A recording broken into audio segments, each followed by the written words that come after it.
everyone, this is Rita Yadav and you're on Gate Chemical Planet, a planet of knowledge and information. I welcome back all of you on Gate Chemical Planet. आज सुबह morning में मैंने आप लोगों के लिए 110 questions का एक वीडियो अपलोड किया है। ये जो क्वेश्चंस हैं they are the most expected questions in the examination. यहाँ पर सारे ही आंसर को मैंने 2-3 बार क्रॉस चेक किया और सारी बुक्स को मैंने देखा।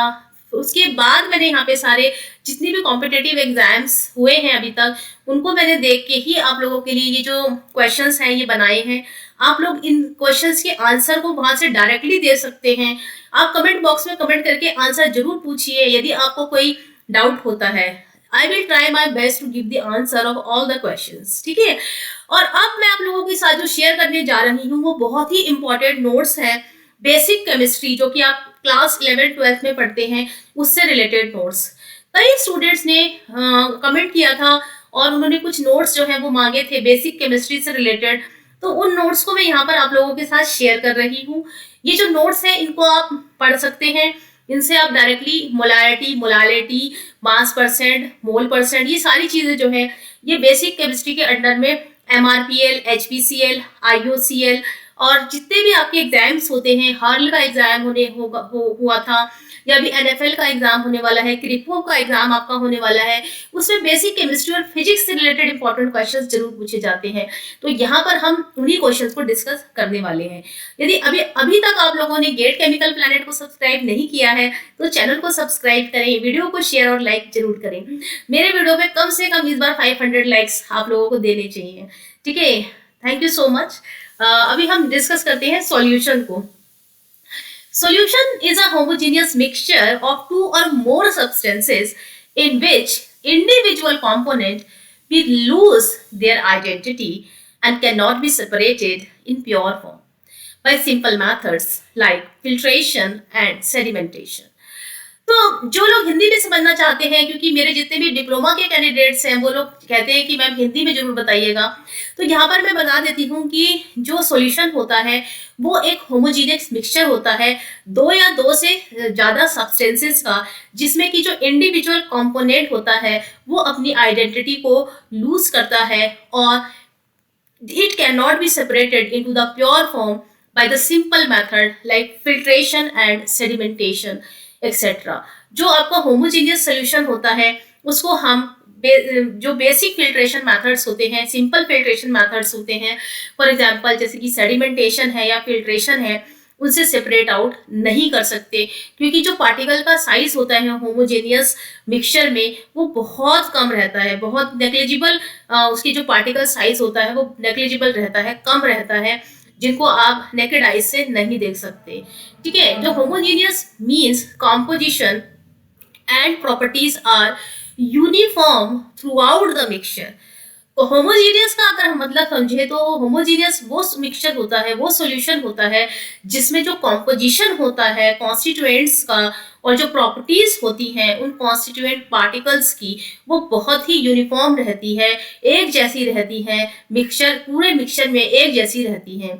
And therefore, we can say that solution is a homogeneous mixture of two or more pure substances whose composition may be altered within certain limit, and it is termed as solution. तो यहाँ पे जो ये solution है ये आप लोगों के जानना बहुत जरूरी है, क्योंकि केमिकल इंजीनियरिंग में चाहे प्रोसेस कैलकुलेशन के ऊपर क्वेश्चंस आए या मास ट्रांसफर से रिलेटेड क्वेश्चंस आते हैं, तो आपने देखा होगा कि जो बेसिक केमिस्ट्री है वो बहुत इंपॉर्टेंट रहती है। बेसिक केमिस्ट्री को जानना आप लोगों के लिए बहुत इंपॉर्टेंट है अगर आप केमिकल इंजीनियरिंग के स्टूडेंट्स हैं। तो यहाँ पर हम देख लेते हैं कि जो हमारा नेक्स्ट है, it is the characteristics of solution. Homogeneous solution is having the two components. Homogeneous solution के दो कंपोनेंट्स होते हैं, एक होता है सॉल्यूट और एक होता है सॉल्वेंट। तो जो सॉल्यूट होता है it is generally less in amount और जो सॉल्वेंट होता है it is generally large in amount. यानी कि जो सॉल्वेंट होता है वो आपका ज्यादा अमाउंट में होता है और जो सॉल्यूट होता है वो आपका स्मॉल क्वांटिटीज में रहता है। तो यहाँ पर मैं वीडियो को थोड़ा सा आप लोगों के लिए चला रही हूँ और ये जो नोट्स हैं आप लोग इसको जरूर देख लीजिए। आप इसको पॉज करके पढ़िएगा इन नोट्स को आराम से, ठीक है। अगर आपको लगता है कि ये आपकी इम्पोर्टेंट कि है नोट्स, आपके काम आने वाले हैं, ज़रूर आपसे के काम आने वाले हैं। तो आप इनसे अपने खुद के नोट्स ज़रूर बना सकते हैं, आप अपने नोट्स बना लीजिएगा। जो लोग आईओसीएल का एग्ज़ाम देने जा रहे हैं, वो इनको देख लें नोट्स को यहाँ पर, और उसके बाद जब पेपर उनका हो जाएगा तो वो लोग अपने नोट्स यहाँ से बना सकते हैं, ठीक है? अपने नोट्स आप लोग ज़रूर कंप्लीट कर लीजिए, ठीक है? मैं आपको थोड़ा-सा और आइडिया दे देती हूँ। ये जो ट्रिक्स बताई गई हैं, कैसे हम सॉल्वेंट और सॉल्यूट को फाइंड आउट कैसे करते हैं। तो जो बाइनरी सॉल्यूशन होता है, उसमें सॉल्यूट और सॉल्वेंट प्रेज़ेंट रहते हैं, ठीक है? उसके 2 कंपोनेंट्स होते हैं। बाइनरी सॉल्यूशन के 2 कंपोनेंट्स होते हैं, सॉल्यूट एंड सॉल्वेंट, ठीक है? तो यहाँ पे ये जो मोस्ट इम्पोर्टेंट थिंग है आप लोगों के लिए जानना, जो कि आपने क्लास 12th में भी पढ़ी होगी। अगर कोई डिप्लोमा का कैंडिडेट है, उसने क्लास 12th नहीं की है, तो वो यहाँ से टाइप्स ऑफ सॉल्यूशन को ज़रूर देखें, क्योंकि क्लास 12th में जो केमिस्ट्री पढ़ाई जाती है, अगर वो आपने नहीं पढ़ी है, तो आपके जो बेसिक कंसेप्ट हैं, जो कि आपके केमिकल इंजीनियरिंग के सब्जेक्ट्स में आपको रिक्वायरमेंट भी पड़ती है, तो वहाँ पर आपके वो वीक हो जाते हैं। तो यहाँ पर आप ये टाइप्स ऑफ सॉल्यूशंस को जरूर देखें। जो आपके सॉल्यूशंस होते हैं वो टोटल 9 टाइप्स के बताए गए हैं, gas solutions, liquid solution and solid solutions. तो यहाँ पे मैंने उन सबके एग्जांपल्स जो है वो लिखे हुए हैं, आप यहाँ से इनको आराम से पढ़ सकते हैं, ठीक है? मैं अभी यहाँ पे जो ये पीडीएफ है, इसको मैं पढ़ नहीं रही हूँ, इसको मैं समझा नहीं रही हूँ, क्योंकि आप लोगों का एग्जाम होने वाला है, तो आप अपने आप से इसको आराम से पढ़ सकते हैं। पॉज करके आप वीडियो को देख सकते हैं, यहाँ से देख लीजिए। तो इम्पोर्टेंट जो आपके लिए जानना है, बीइंग अ केमिकल इंजीनियर, अगर आप पेपर देने जा रहे हैं कॉम्पिटिटिव एग्जाम्स के लिए, तो कॉन्सेंट्रेशन टर्म्स जो है वो बहुत इंपॉर्टेंट होती है। चाहे मोल फ्रैक्शन है, मास फ्रैक्शन है, वॉल्यूम परसेंट है, मोलालिटी है, फॉर्मेलिटी है, पार्ट्स पर मिलियन है, और मास बाय वॉल्यूम परसेंटेजेस होती हैं। और ये प्रोसेस कैलकुलेशन में हम ये सारी चीजें दोबारा से पढ़ते हैं, वहां पर ये हम सारी चीजें कैलकुलेट भी करते हैं, और इनकी बहुत ज़्यादा रिक्वायरमेंट जो है वो रहती है, ठीक है? तो यहाँ पे अभी मैं केवल नोट्स जो है वो यहाँ पे आप लोगों के साथ शेयर कर रही हूँ। मैं इसको जो है रीड आउट नहीं कर रही हूँ, क्योंकि अभी जो मैंने वीडियो पहले आप लोगों को बनाया था, उसकी वजह से मेरा जो गला है वो पूरा बैठा हुआ है और मैं बोल भी नहीं पा रही हूँ। तो मैं इस वजह से आप लोगों के साथ ये वाला वीडियो जो है केवल शेयर कर रही हूँ, आप लोगों के एग्जाम की वजह से। इसके बाद लेटर ऑन मैं ये जो वीडियो है इसको आप लोगों के लिए दोबारा बनाऊंगी, आपको वहाँ पे मैं सारे टर्म्स को समझाऊंगी। अभी आप यहाँ से अपने आराम से आप पढ़ सकते हैं इस वीडियो को, आप इसको ध्यान से देख लीजिए कौन कौन से टर्म्स होते हैं और कैसे कैलकुलेट करते हैं। बहुत ही अच्छे नोट्स की फॉर्म में मैंने इन लोगों को बनाया है, इन सारे टर्म्स को आप यहाँ से देख सकते हैं। तो नेक्स्ट आता है आपका मास परसेंटेज। तो मास परसेंटेज बहुत ही इंपॉर्टेंट होती है प्रोसेस कैलकुलेशन में, ये सारे नोट्स आपके काम आने वाले हैं। आप इस नोट्स को जरूर देख कर जाइए प्रोसेस कैलकुलेशन सब्जेक्ट के लिए, ये मैंने बना दिए हैं यहाँ पे नोट्स। तो ये जो नोट्स हैं मोल फ्रैक्शन के ऊपर हैं, मोल फ्रैक्शन आप कैसे कैलकुलेट करते हैं यहाँ से आप देख सकते हैं। मोल फ्रैक्शन मैंने कैसे कैलकुलेट किया हुआ है, मोल फ्रैक्शन का फार्मूला क्या होता है यहाँ से आप देख सकते हैं, ठीक है? तो x a plus x b equals to 1 आ रहा है, ये जो मैंने बनाए हैं। मोल परसेंटेज आप कैसे कैलकुलेट करेंगे ये बताया गया है यहाँ पर, ठीक है? तो मैंने एक क्वेश्चन के एग्जाम्पल भी लिया हुआ है, एग्जाम्पल लेके मैंने यहाँ पे बताया हुआ है। वॉल्यूम परसेंट कैसे कैलकुलेट करते हैं वो मैंने यहाँ पे बताया हुआ है। तो यदि आप लोग कॉम्पिटेटिव एग्जाम की प्रिपरेशन कर रहे हैं तो ये जो नोट्स हैं ये आपके काम आएंगे। जगह जगह पे आपको प्रोसेस कैलकुलेशन में mass fraction, mole fraction, volume fraction, इनको कैलकुलेट करने की जरूरत पड़ती है। और यदि आपने क्लास 12th में केमिस्ट्री नहीं है आपके पास, तो ये बहुत ही बड़ी डिफिकल्टी हो जाती है आप लोगों के लिए सॉल्यूशन को पढ़ना और उसको दोबारा से उसके क्वेश्चंस करने। तो यहाँ पर ये सारे नोट्स बहुत ही अच्छे फॉर्मेट में मैंने लिखे हुए हैं, ये आपके बहुत काम आने वाले हैं, ये आप ले लीजिए। मास बाय वॉल्यूम परसेंट, तो आप इसका स्क्रीनशॉट ले सकते हैं, इन नोट्स का आप स्क्रीनशॉट ले लीजिए और यहाँ से वीडियो को पॉज करके आप स्क्रीनशॉट लेते रहिए। और मोलारिटी है, मोलारिटी को हम कैसे डिफाइन करते हैं, molarity equals to gram moles of solute per unit of volume of solution in litres. तो इसकी यूनिट होती है ग्राम मोल्स पर लीटर। तो मेरा गला बहुत ज़्यादा बैठ गया है और यहाँ पे सर्दी होने लग गई है, तो सर्दियों में मेरे गले को बहुत ज़्यादा प्रॉब्लम होने लगी है, तो उस वजह से मैं बिल्कुल भी बोल नहीं पा रही हूँ। तो इस वजह से मैं आप लोगों के साथ कम बात कर पा रही हूँ। और बस आपको नोट्स हैं, आप लोग नोट्स जरूर पढ़ के जाएं, इन नोट्स को आप पॉज कर लीजिए और इसका स्क्रीनशॉट ले लीजिए। ठीक है, तो ये मोलालिटी है, मोलालिटी को स्मॉल m से डिफाइन करते हैं। ये नॉर्मेलिटी की डेफिनेशन है, नॉर्मेलिटी आप यहाँ से जरूर पढ़ के जाए। नॉर्मेलिटी इतनी इंपॉर्टेंट है, इतने सारे क्वेश्चंस आते हैं बेसिक केमिस्ट्री के।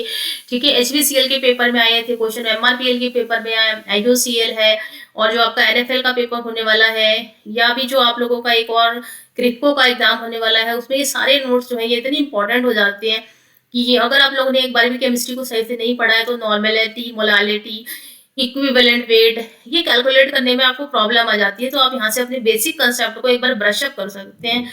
और पार्ट्स पर मिलियन, PPT है, ये बहुत ही इंपॉर्टेंट है, कैसे कैलकुलेट किया जाता है। ठीक है, तो ये जो इनटू है, मल्टीप्लाई है, ये आपका 10⁶ है। ठीक है, ये है आपका गैसेस के लिए पार्ट मीन्स वॉल्यूम होता है, ये मैंने यहाँ पे लिख दिया है। और उसके बाद मैं देख लेती हूँ, तो यहाँ तक मेरे पास पार्ट्स पर मिलियन तक है ये नोट्स। ठीक है, तो यहाँ पे मैं इस वीडियो को यहीं पे वाइंड अप करूंगी।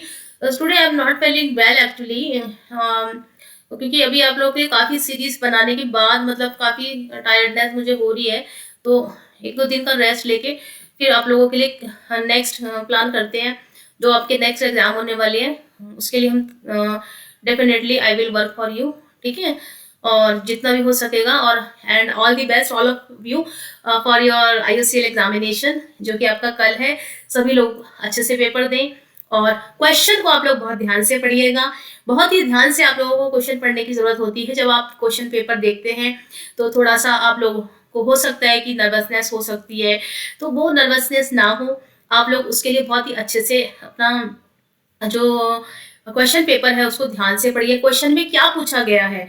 और कई बार ऐसा होता है कि आंसर आपको क्वेश्चन पढ़कर निकालना होता है, उसी में से आपको छांटना होता है, तो वो जरूर आप कीजिएगा। क्योंकि कई बार ऐसा होता है कि ये आंसर हो सकता है इसका या नहीं इस क्वेश्चन का, तो वहीं से आपको जब आप इस तरीके की रीजनिंग करते हैं तो आपको पता चल जाता है कि जो क्वेश्चन का आंसर है वो कौन सा होगा।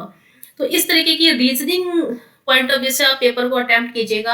और मैं आप लोगों से ये कहना चाहूंगी कि अगर आप लोग पेपर देने जाते हैं और आपका जो भी पेपर के साथ एक्सपीरियंस रहा, या यदि आप लोगों ने मेरी सीरीज देखने के बाद आप लोगों को कुछ बेनिफिट मिला, तो आप मेरे साथ जरूर शेयर कीजिएगा। टेलीग्राम पर आप मेरे साथ कॉन्टैक्ट कर सकते हैं अगर कुछ स्टूडेंट्स सिंसियरली प्रिपरेशन कर रहे हैं और वो कोई भी अपना एग्जाम रिलेटेड एक्सपीरियंस शेयर करना चाहते हैं, तो मेरे साथ कनेक्ट हो सकते हैं। और जितने भी स्टूडेंट पेपर देने जा रहे हैं उन सभी को मेरी तरफ से ऑल द बेस्ट। पेपर बहुत ही अच्छे से कीजिएगा, और अपना एक्सपीरियंस आप लोग जरूर न शेयर कीजिएगा। कमेंट करके आप चैनल पर भी बता सकते हैं कि आपका पेपर कैसा रहा, और सीरीज आप लोगों के लिए कितनी बेनिफिट रही, ये आप बताइएगा, जरूर बताइएगा। क्योंकि आप लोगों का एक छोटा सा कमेंट जो है वो मुझे मोटिवेट कर सकता है। आप लोग कमेंट जरूर कीजिए, पॉजिटिव कमेंट कीजिए, और चैनल को ज़्यादा से ज़्यादा शेयर कीजिए अपने दोस्तों में, वीडियोस को लाइक कीजिए।